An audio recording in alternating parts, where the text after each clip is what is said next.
Hi everyone, this is Priyanshu Mehra welcoming you to Win Science. इस channel पे हम लोग क्लास 9th और 10th की साइंस पढ़ने वाले हैं।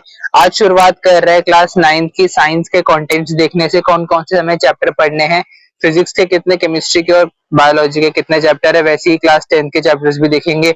सारे चैप्टर्स का एक ओवरव्यू आज मैं आपको बताने वाला हूँ। स्टार्ट करते हैं क्लास 9th साइंस में केमिस्ट्री से। सो केमिस्ट्री में हमको चैप्टर 1 से 4 तक पढ़ना है, जिसमें matter in our surrounding, is matter around us pure, atoms and molecules और लास्ट में स्ट्रक्चर ऑफ एटम पढ़ना है। Matter in our surrounding chapter में हमें ये देखना है कि हमारे जो सराउंडिंग एनवायरनमेंट में जितने भी हमारे ऑब्जेक्ट या मटेरियल हम नोटिस करते हैं, चाहे विजिबल हो या नॉन विजिबल भी हो, वो सारे ऑब्जेक्ट जो हम ऑब्जर्व कर पाते हैं वो सारे किससे बने हुए हैं? वो सारे बने हुए मैटर से। अब ये मैटर क्या होता है? कोई भी चीज जिसका स्पेस हो, जिसका कुछ मास हो, वो मैटर होता है। अब सेकंड चैप्टर में हम थोड़ा और डिटेल में पढ़ेंगे कि जो मैटर से different type of substances, solutions, mixtures बनते हैं, इनमें कितने इम्प्योर होते हैं, कितने प्योर होते हैं, इनकी प्योरिटी के लेवल्स क्या क्या है, इनमें डिसॉल्वेबल, नॉन डिसॉल्वेबल, अनडिसॉल्वेबल जो सब्सटेंसेस होते हैं वो कौन कौन से होते हैं, कौन से मिक्सचर्स हम प्योर फॉर्म में यूज करते हैं, और जो प्योर फॉर्म में यूज करते हैं उनको मिक्सचर कहते हैं या सॉल्यूशन कहते हैं। सॉल्यूशन में भी डिफरेंट टाइप के सॉल्यूशन होते हैं, होमोजीनियस, हेट्रोजीनियस, इन सबको डिस्कस करने वाले हैं। फिर एटम्स एंड मॉलिक्यूल्स चैप्टर आ जाएगा। इसमें हम ये देखेंगे कि क्यों कुछ सब्सटेंसेस या कुछ कंपाउंड्स को हम मॉलिक्यूल्स की फॉर्म में बताते हैं। जैसे पानी के एटम्स नहीं, मॉलिक्यूल्स होते हैं। वैसे अगर कॉपर है या गोल्ड है तो इनके मॉलिक्यूल्स होंगे? नहीं, इनके एटम्स होंगे। अब यही फर्क हमको देखना है कि क्यों कुछ के एटम्स हैं और क्यों कुछ के मॉलिक्यूल। अब इन एटम और मॉलिक्यूल का डिफरेंस क्या है। फिर लास्ट में स्ट्रक्चर ऑफ एटम में हम ये देखेंगे कि जितने भी सब्सटेंसेस हैं, ये जो मैटर है, इनके एटॉमिक लेवल पे किस चीज से बना है? बने तो सारे एटम्स हैं, पर क्या ये एटम स्मॉलेस्ट यूनिट है? तो जवाब है नहीं, एटम से भी छोटी यूनिट होती है, जैसे कि न्यूट्रॉन, प्रोटॉन, इलेक्ट्रॉन, इन्हीं से मिलकर क्या बनते हैं? एटम्स। इन्हीं को हमें डिस्कस करना लास्ट चैप्टर में। वैलेंस इलेक्ट्रॉन्स, वैलेंसीज, इन सब चीजों को डिस्कस करेंगे। फिर फिजिक्स के पार्ट में आ जाते हैं। सबसे पहले मोशन चैप्टर आ जाएगा। अभी जो मोशन चैप्टर है, इस चैप्टर में ये फॉर एग्जांपल अगर आप रोड पे एक कार को, मूविंग कार को ऑब्जर्व करते हो, अब वो आपके सामने से पास हुई, आप कहोगे कार मोशन में है, this car is is in motion. और वहीं किसी बिल्डिंग को देखोगे तो कहोगे that building is at rest. अब यहाँ मोशन और रेस्ट का जो डिफरेंस है, इसने अपने पर्सपेक्टिव से बताया, अपने फ्रेम ऑफ रेफरेंस से बताया। लेकिन अब कोई ऑब्जर्वर मून पर है तो मून से वो ऑब्जर्व कर रहा है पूरी अर्थ को, उसके लिए क्या वो बिल्डिंग रेस्ट पर है? तो जवाब है नहीं। क्यों नहीं? क्योंकि पूरी अर्थ मूव कर रही है, तो अर्थ पर रखा हुआ हर ऑब्जेक्ट उसके लिए मूव कर रहा है, तो उसके लिए बिल्डिंग भी रेस्ट पर नहीं है, बिल्डिंग भी मूविंग ऑब्जेक्ट हो जाएगा। यही डिफरेंस होता है, इसीलिए मोशन को एक एब्सोल्यूट पैरामीटर से नाप नहीं सकते, एब्सोल्यूट पैरामीटर से जस्टिफाई नहीं कर सकते। इसके लिए हमें रिलेटिव पैरामीटर चाहिए होता है, frame of reference. Force and laws of motion chapter number 8, इसमें हमें ये डिस्कस करना है कि विदाउट एनी फोर्स कोई मोशन होगा ही नहीं, और जो भी मोशन हो रहा है उसके लॉज हैं, हर टाइप, जितने टाइप ऑफ मोशन में पढ़ लिए अभी तक और जितने नहीं भी पढ़े, इन सभी टाइप ऑफ मोशन में, हर एक टाइप के मोशन में जो कुछ कॉमन लॉज है, जो कुछ लॉज हैं या कुछ पॉइंटर है जो फिक्स्ड है सभी टाइप ऑफ मोशन के लिए, वो हमें यहाँ पे डिस्कस करने हैं। होता है ग्रेविटेशन चैप्टर। अब हमने कुछ फोर्सेस पढ़ी थी चैप्टर 8 में जो हम पढ़ेंगे। अब उन फोर्सेस में से एक ग्रेविटेशन फोर्स है, जिसको अर्थ अप्लाई करता है, या कोई भी दो ऑब्जेक्ट जिनका मास है वो एक दूसरे पे, एक कंपैरेटिवली एक दूसरे पे रिलेटिवली अप्लाई कर रहे होते हैं। लेकिन दो वर्ड, ग्रेविटेशन और ग्रेविटी, इन दोनों को बार हम सिमिलर मान लेते हैं। इन दोनों में कुछ डिफरेंस है। मेजर डिफरेंस इन दोनों का यही है कि जब भी कोई दो ऑब्जेक्ट, कोई भी दो एनी ऑब्जेक्ट्स के बारे में बात हो रही होगी जिनमें कुछ मास होगा, तो उनके लिए जो फोर्स होगा वो ग्रेविटेशनल फोर्स हम वर्ड यूज करेंगे। लेकिन जब ग्रेविटेशनल फोर्स दो ऑब्जेक्ट्स में से कोई भी एक अर्थ होगा, यानी कि ग्रेविटेशनल फोर्स अर्थ से अप्लाई हो रहा होगा, तो उसके लिए हम ग्रेविटी वर्ड यूज करते हैं। ठीक है। फिर वर्क एंड एनर्जी चैप्टर आ जाता है। वर्क एंड एनर्जी चैप्टर में ये चेक करने वाले हैं कि जितने भी वर्क डन हो रहे होते हैं उनमें कुछ ना कुछ एनर्जी कंज्यूम होती है। अब एनर्जी कितना टाइप की है? पोटेंशियल और काइनेटिक, ये दो टाइप की एनर्जी है, मेन दो टाइप की जो हम पढ़ने वाले हैं। वर्क डन कौन कौन से होते हैं? कोई नेगेटिव, कोई पॉजिटिव, कोई जीरो वर्क डन, ये सब पढ़ने वाले हैं। उसके बाद आ जाएगा साउंड चैप्टर। इसमें क्या पढ़ने वाला है? इसमें इंफ्रासोनिक साउंड, अल्ट्रासोनिक साउंड पढ़ेंगे, ह्यूमन की रेंज कितनी है। अभी इंफ्रासोनिक और अल्ट्रासोनिक हम कहाँ कहाँ किन किन फील्ड में अपने क्या कहते हैं सहूलियत के लिए या अपने बेनिफिट्स के लिए यूज करते हैं। जैसे अल्ट्रासोनिक साउंड से बॉडी की स्कैनिंग भी करते हैं। जिन ट्यूब्स में हम कोई फ्लूइड इजेक्ट नहीं कर सकते, उन ट्यूब्स की क्लीनिंग के लिए अल्ट्रासोनिक साउंड यूज करते हैं। यहाँ से फिजिक्स खत्म, फिर बायोलॉजी का पोर्शन आ जाएगा जिसमें हम सबसे पहले फंडामेंटल यूनिट ऑफ लाइफ, जिसको हम सेल कहते हैं, जो हमारा बिल्डिंग ब्लॉक है लिविंग ऑर्गेनिजम्स का, उसको डिस्कस करने वाले हैं।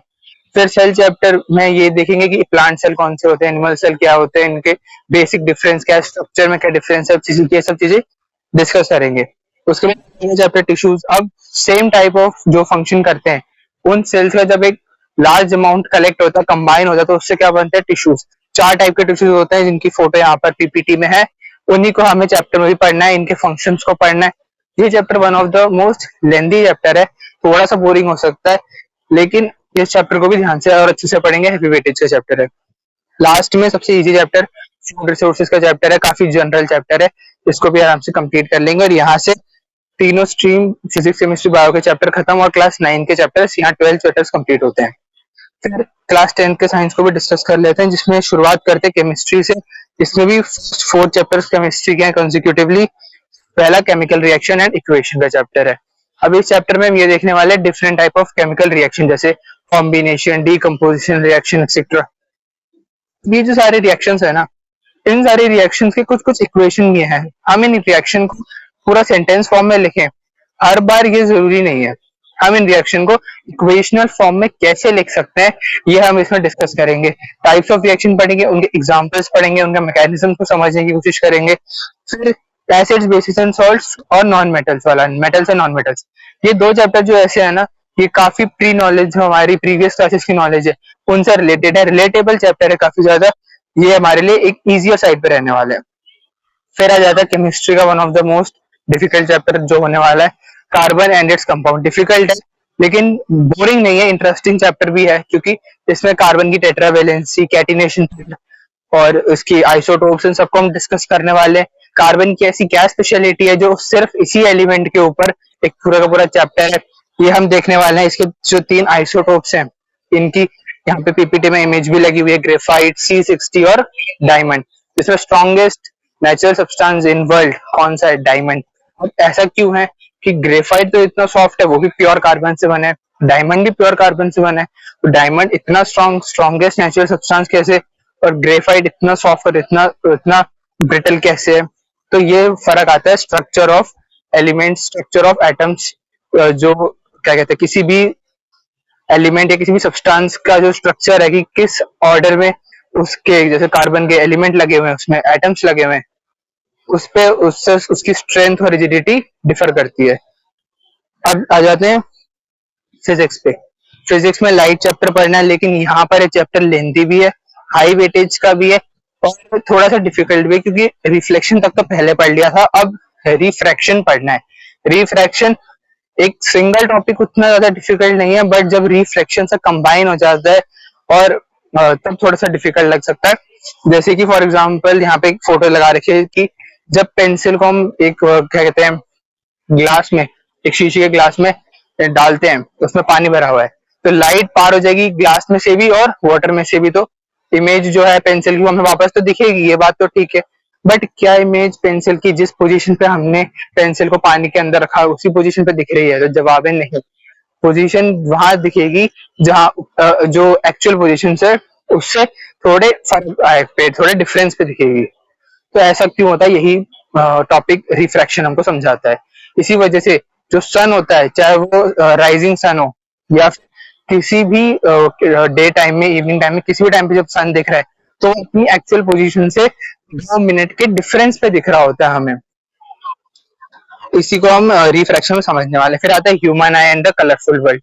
इसमें हम ह्यूमन आई, उसके पार्ट्स के बारे में पढ़ेंगे, क्या क्या रोल है उनके बारे में पढ़ेंगे, मायोपिया, हाइपरमेट्रोपिया, इस टाइप के जो डिजीजेज हैं वो पढ़ेंगे। इनसे रेटिना के पे क्या फर्क पड़ता है कि इमेजेस कभी रेटिना के पीछे बनती है, रेटिना पर नहीं बनती, उससे कभी आगे बनती है, तो उसका करेक्शन करने के लिए हमें कौन कौन से टाइप के लेंसेज का यूज करना पड़ता है आइस के लिए, वो सब हम पढ़ने वाले हैं। Electricity chapter, one of the most interesting chapter होने वाला है, लेकिन इजी नहीं है। अब इस चैप्टर में ampere, volt meter, resistance, parallel resistance, series resistance, ये सब चीजें हम डिस्कस करने वाले हैं। फिर आता है, और इलेक्ट्रिसिटी में हम कमर्शियल यूनिट्स भी पढ़ने वाले हैं, तो थोड़े से रियल लाइफ से भी रिलेट करते चलेंगे। फिर आ जाएगा मैग्नेटिज्म, जिसको magnetic effect of electric current भी कहते हैं।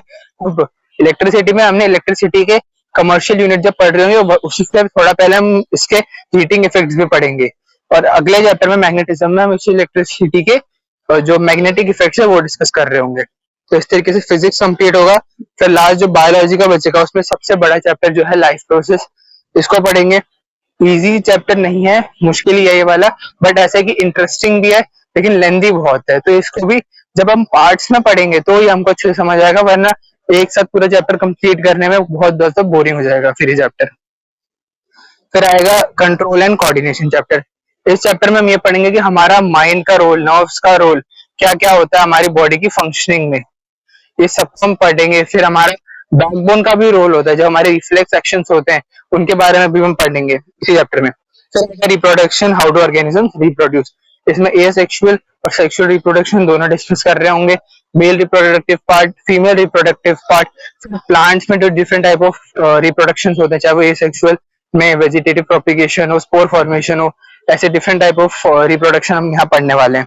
हेरिडिटी, हेरिडिटी चैप्टर आ जाएगा, उसमें हम ये पढ़ेंगे कि कैसे जब रिप्रोडक्शन हो जाता है उसके बाद इवोल्यूशन कैसे होता है, या फिर मॉडिफिकेशन कैसे होता है जेनेटिक्स में, और इसी मॉडिफिकेशन, इसी चेंज की वजह से जो नई स्पीशी होती है या जो नए ऑफस्प्रिंग होते हैं, सेम स्पीशी के जो नए ऑफस्प्रिंग होते हैं वो अपने पेरेंट्स से कैसे डिफरेंट दिखते हैं, उनमें कैसे कुछ चेंजेस होते हैं, और ये चेंजेस जरूरी भी होते हैं।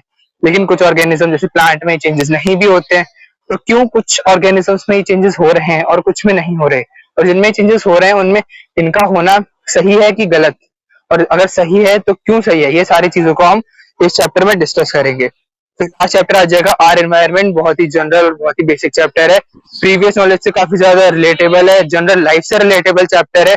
इस चैप्टर को हम अच्छे से कंप्लीट कर लेंगे, इसको भी इजीली, और यहाँ से फिजिक्स, केमिस्ट्री, बायो 10th का भी कंप्लीट हो जाएगा। तो सारे चैप्टर्स के लेक्चर्स भी जल्दी आने लग जाएंगे चैनल पे, आप लोग सब्सक्राइब कर लेना। Thank you.